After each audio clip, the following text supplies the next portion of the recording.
Terima kasih atas kesempatan yang telah diberikan kepada saya. Bismillah. Assalamualaikum warahmatullahi wabarakatuh. Selamat siang, Bapak dan Ibu peserta orientasi. Salam sejahtera. Semoga kita selalu bahagia. Amin. Yang saya hormati Bapak Resnanto selaku mentor di Tilok 4 SMP Negeri 2 Ulu Jami, Bapak dan Ibu para peserta seminar orientasi dengan pengenalan nilai dan etika instansi pemerintahan bagi P3K tahun 2023 Kabupaten Pemalang gelombang 2 angkatan ke-7.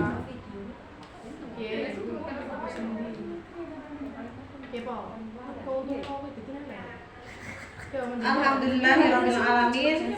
Segala puji dan syukur bagi Allah atas segala karunia dan nikmatnya yang telah diberikan yang begitu sangat luas. Nah, hari ini kita bisa dipertemukan di ruangan ini dalam keadaan sehat walafiat tanpa ada halangan apapun dalam rangka seminar laporan orientasi bagi P3K tahun 2023. Sebelumnya saya mau memperkenalkan diri.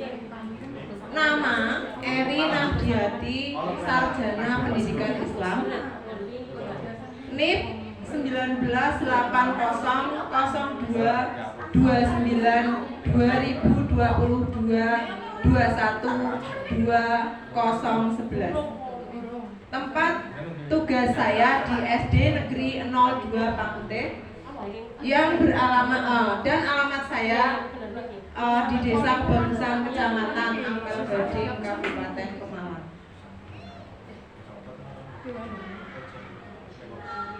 Nah, baik Bapak Ibu, selama beberapa menit ke depan saya akan menyampaikan beberapa hal yang berkaitan dengan bab 4 dalam laporan yang saya buat, yaitu yang pertama visi dan misi SD Negeri 02 Pangute. Kemudian yang kedua rencana kerja P3K.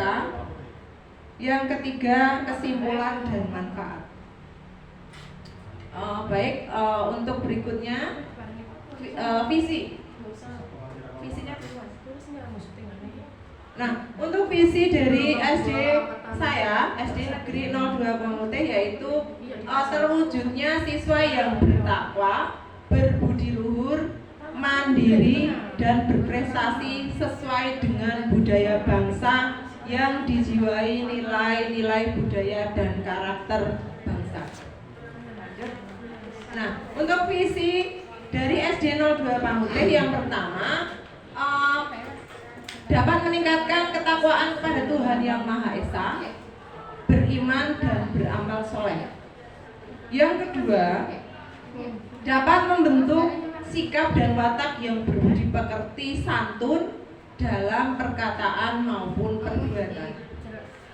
Kemudian yang ketiga, dapat meningkatkan kemandirian di segala bidang, baik akademik maupun non-akademik. Berikutnya, dapat melestarikan dan mengembangkan seni dan budaya bangsa. Untuk misi yang terakhir, dapat menanamkan nilai-nilai karakter bangsa Indonesia terhadap peserta didik dalam kehidupan sehari-hari.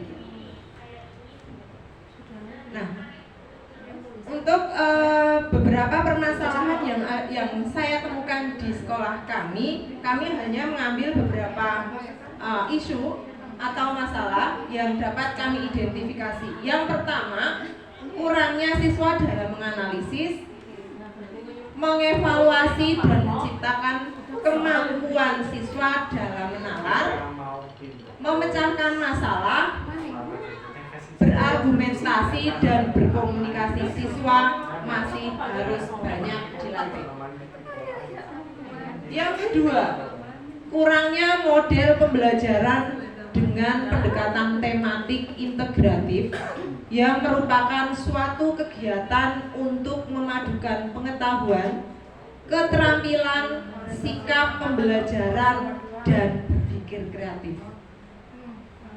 Nah, isu yang saya angkat di sini untuk meningkatkan kemampuan berpikir kritis dalam pemecahan suatu masalah yang kompleks. Next. Nah, gagasan yang kami ambil dari suatu permasalahan yang kami temukan di SD kami, SD saya, ini pengaruh model Project Based Learning atau PJBL terhadap HOTS atau Higher Other Thinking Skill bagi peserta didik di SD Negeri 02 Pamute. Itu yang saya angkat ya. Kemudian untuk rencana kerja yang saya paparkan, ini ada beberapa rencana kerja. Yang pertama, rencana kerja jangka panjang. Yang kedua, rencana kerja tahunan. Nah, untuk rencana kerja jangka panjang ini ada beberapa yang akan kami sampaikan di sini. Untuk kegiatan tahun yang pertama ini melatih peserta didik untuk melatih merencanakan, melaksanakan kegiatan sesuai dengan rencana dan menampilkan ataupun melaporkan hasil kegiatan. Kemudian untuk hasil yang bisa kami dapatkan yaitu bisa membentuk karakter siswa dalam keseharian. Nah, kemudian untuk program kerja tahun yang kedua, kegiatan yang saya ambil yaitu menambah kegiatan pembelajaran yang disesuaikan dengan profil pelajar Pancasila. Nah, hasil atau output yang didapatkan yaitu tercapainya lulusan yang kompeten di bidangnya masing-masing. Lanjut. Untuk kegiatan di tahun ketiga, kita akan membiasakan siswa untuk berpikir kritis dan bernalar tinggi. Next.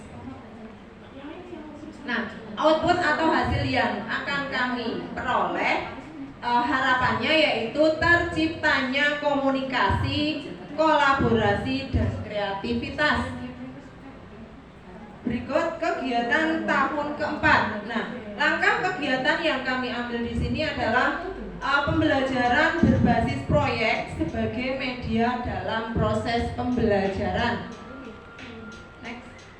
Nah, output atau hasilnya kita akan berusaha mencapai kompetensi soft skill, hard skill, dan karakter. Next. Nah, kegiatan yang terakhir atau tahun yang kelima ini kita mengadakan evaluasi. Untuk output atau hasilnya ini kita bisa melakukan evaluasi kegiatan selama 4 tahun terakhir dan dapat menciptakan siswa untuk menjadi siswa yang berkompeten di bidangnya masing-masing. Nah, kemudian untuk rencana kerja tahunan. Next. Ini ada beberapa tahap kegiatan. Yang pertama, menggunakan strategi pembelajaran yang berguna dalam membiasakan siswa untuk berpikir tingkat tinggi atau HOTS. Lanjut. Yang kedua, membuat model pembelajaran project based learning dengan HOTS atau penalaran tingkat tinggi. Lanjut. Belum. pembelajaran PBL terhadap HOTS pada mata pelajaran pendidikan agama Islam dan budi pekerti. Kemudian yang terakhir melakukan evaluasi dalam penilaian. Nah, harapan kami untuk output yang dihasilkan, yang pertama mengetahui kesulitan belajar peserta didik, kemudian yang kedua terciptanya model pembelajaran yang menarik dan menyenangkan, kemudian terciptanya model pembelajaran project based learning sesuai dengan karakter dan kebutuhan siswa, terlaksananya pembelajaran yang menyenangkan, dan terlaksananya kegiatan evaluasi dan refleksi dalam pembelajaran. Nah, kemudian apa kontribusinya terhadap visi dan misi di sekolah saya atau di sekolah SD Negeri 02 Bangute? Nah, dalam kegiatan kontribusinya yaitu kegiatan ini selaras dan sejalan dengan visi pemerintah Kabupaten Pemalang, yaitu terwujudnya Kabupaten Pemalang yang adil, makmur, agamis, dan ngangeni, serta sesuai dengan misi pemerintah Kabupaten Pemalang, yaitu mewujudkan rasa aman, ketentraman, dan ketertiban masyarakat, mewujudkan penyelenggaraan tata kelola pemerintahan yang baik dan bersih, mewujudkan pembangunan mental dan karakter masyarakat yang agamis, toleran, dan gotong royong. Kemudian mewujudkan keterpaduan pembangunan pedesaan dan perkotaan, mewujudkan kemandirian ekonomi yang berbasis pada potensi lokal, mewujudkan pembangunan dalam infrastruktur yang kuat dan berkesinambungan.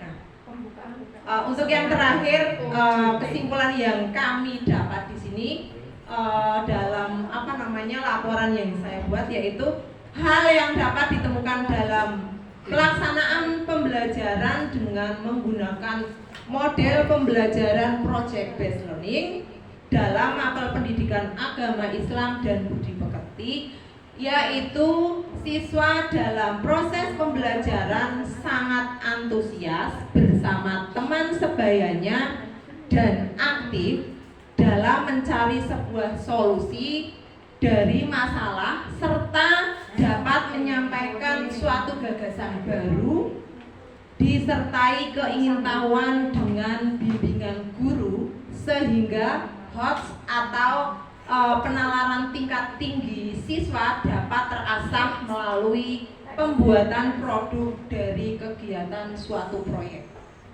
Nah, kemudian untuk manfaatnya, next.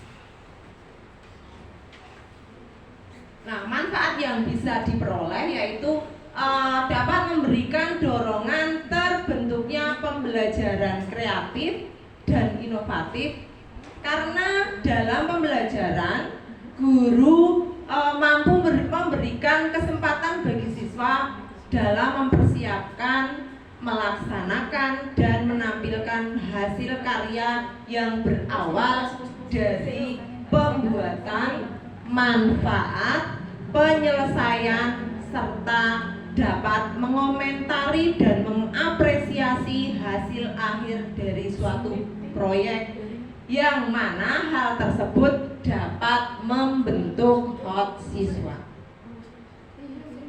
Lanjut. Nah, demikianlah Bapak Ibu yang masih ada di ruangan ini.